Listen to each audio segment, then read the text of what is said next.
자, 여기서 이제 민주정권이 박정희 시스템을 제대로 평가하지 못하는 배경이, 예? 자기들이 그러니까는, 지난 그러니까 우리가 김대중 정부 때부터 해가지고 노무현 정부, 문재인 정부 이 15년을 하면서도 박정희 시스템을 못 벗어났기 때문에 박정희 열등감에서 못 벗어나는 거예요. 근데 박정희 시스템은 종속형 생태계거든요. 예? 소위 말해서 선진국형 생태계를 못 만든 거잖아요, 박정희는요. 그게 이제 뭐냐면 중국이 부상하면서 지금 추격당해가지고 그게 지금 붕괴돼 가고 있는 거라고요. 예? 그러면 이재명 정부는 박정희 시스템에 머물러서는 길을 못 찾는다는 얘기가 이제 이해되십니까? 이제 이해되시냐고요. 이거 봐보세요. 군부 독재 시기에는 우리가 못 먹던 시절이니까는 소득이 워낙 낮았던 시절이니까요. 예? 낮았던 시절이니까는 성장률이 굉장히 높았어. 1차 산업의 비중도 굉장히 높았었고 제조업도 막 하고 도소매 음식 숙박업도 이게 그러니까는 저기 사람들이 먹고 살 길이 없다 보니까 자영업을 해가지고 상당히 1.3%포인트나 기여했으니까. 예? 근데 이 당시에 정보통신 되게 통신이죠. 통신. 정보는 빼고 통신이죠.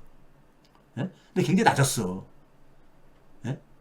2.4에서 2.7, 8%뿐이 안 됐었어요. 예?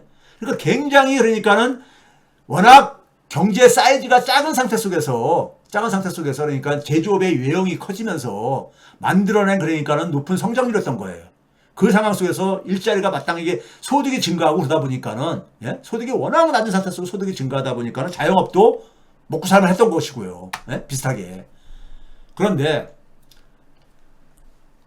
군부 독재 시절의 마지막인 그러니까 80년대하고 외환의 이후하고 딱 비교를 해보세요. 민주화 이후에 왜 실패했는지를, 이때가 김영삼 정부 때인데 성장률이 일단 10.5%에서 7.8%뚝 떨어지죠.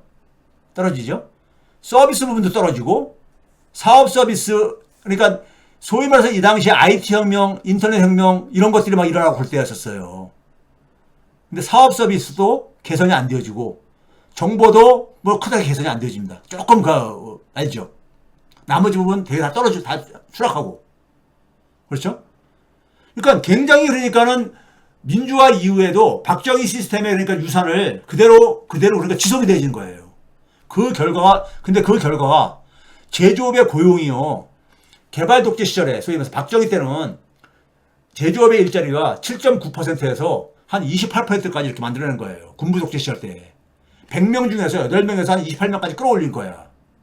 그런데 박정희 시스템에서 못 벗어나면서 민주화 이후에 제조업 고용 비중은 쭉 계속 하락해가지고 이제는 15명도 고용을 못해요. 우리나라 주력 산업인 제조업이. 그러면 제조업의 역할이 쇠퇴했으면은 다른 신산업에서 그러니까 이걸 만들어내야 되는 거거든요. 근데 신산업이 안 나오니까 지금 일자리가 그러니까 이렇게 지금 험악한 거예요. 특히 청년 일자리는 신산업하고 관련되어 있는 거잖아요. 예?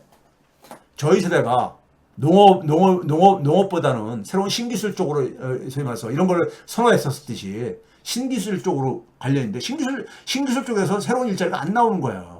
근데 제조업은 줄어들고 있고 그 결과가 청년 일자리에 참혹한 결과인 거죠. 이 군부 독재 얘기하고 민주화하고 다시 한번 정리하면 이런 겁니다. 성장률은 5.4%포인트가 떨어졌어. 근데 신산업 확장이나 고부가 가치화가 0.1%포인트 정도만 끌어올려 있어. 거의 그러니까는 산업 체계가 다양화되는 신산업의 등장이라든가 고부가 가치화가 실패한 거야. 민주화 이후에 35년 동안에 박정희 유산에서 거의 그러니까 한 걸음도 못 나간 거야. 그러니까 우리나라 산업 정책이 맨날 역대 정부들이 신성장, 동력산업 육성 맨날 구호로 외쳤지만은 결과는 공허했던 이유가, 그리고 결과는 뭐냐면 일자리, 고용 불안이 갈수록 심화되고 그 결과로 부동산 재테크가에 온 국민들이 열을 내고 했던 이유가 바로 여기 있었던 거예요. 예? 사업 서비스도 이거 봐보세요. 미국 같은 경우 90년대 봐보세요. 성장률이 3.3% 정도 되는 데 속에서 사업 서비스라든가, 예? 이 제조업 기여도하고 사업 서비스 기여도가 거의 비슷하잖아요. 예? 문화예술도 우리보다 훨씬 높고, 예? 사업 서비스 기여도가 거의 20% 가까울 정도일 거니까. 우리는 2.4%인데 이게 선진국형하고 종속형하고 차이인 거예요. 미국은 그러니까 IT 혁명, 저 인터넷 혁명이 일어나는 90년대에 소위 말해서 사업 서비스 부분들이 강화가 된 거야. 제조업의 비중은 약화되는 데 속에서 그나마 그러니까 성장률이 유지가 된 거죠. 미국도 만약에 사업 서비스가 취약했으면은 성장률이 계속 추락했지. 근데 미국은 추락을 안 하잖아요. 그러니까 미국의 교훈을 우리가 얻어야 되는 것은요.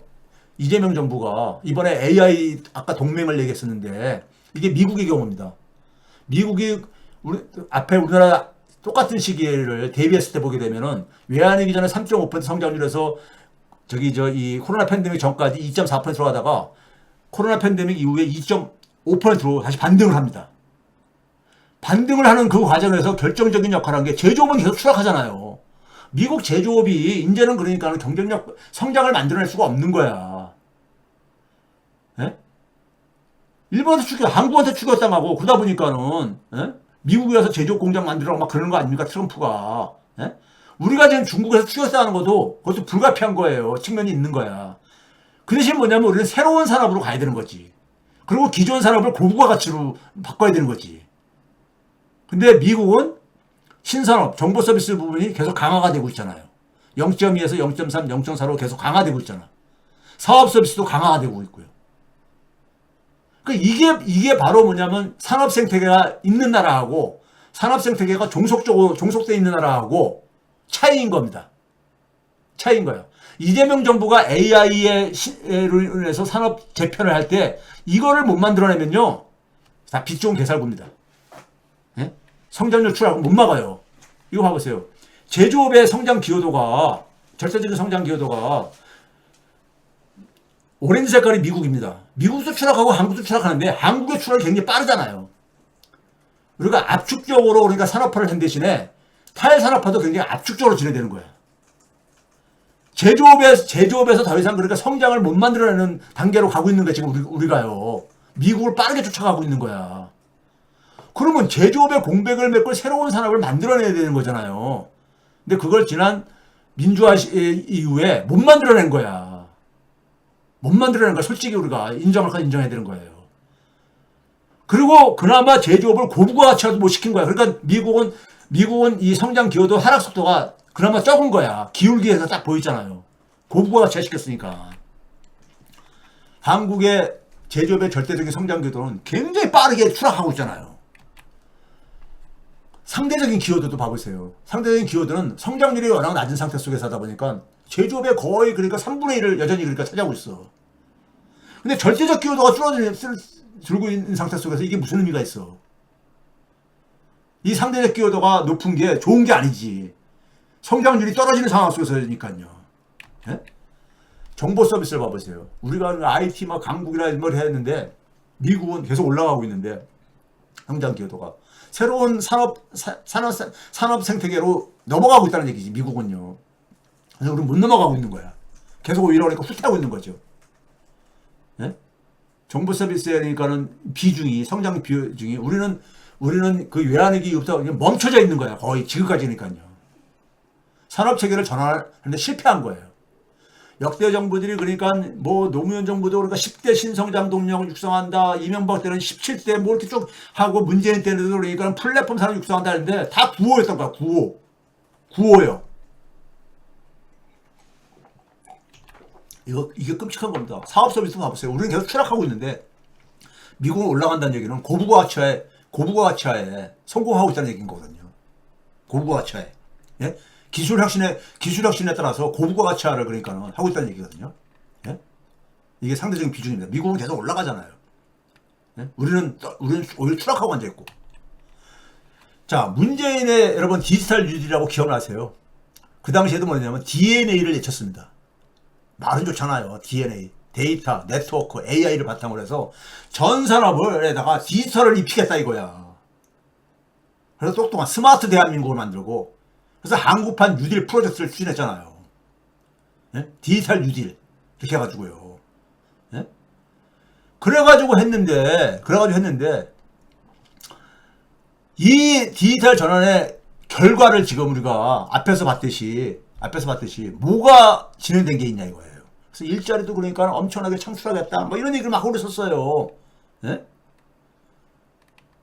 그러니까 전국 초중고도 뭐 이걸 다 교육 인프라 디지털 전환하고 비대면 사람 육성하고 SOC 디지털하고 뭐 다 이거 온통 다 그랬었어요. 그런데 문재인 정부 때 한번 봐보세요.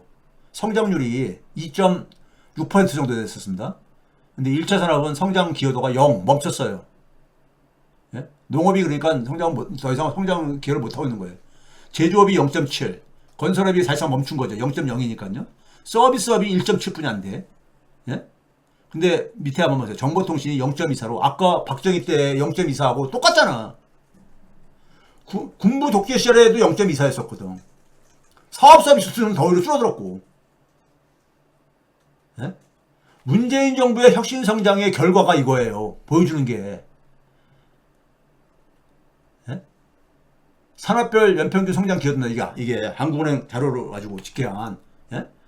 자, 지난 3년간 윤석열 정권에서는 더 추락했죠. 성장률은 더 떨어지고 정보 서비스, 사업 서비스 더 떨어졌죠. 그러니까 우리나라가 지금 계속 떨어지고 있는 거예요.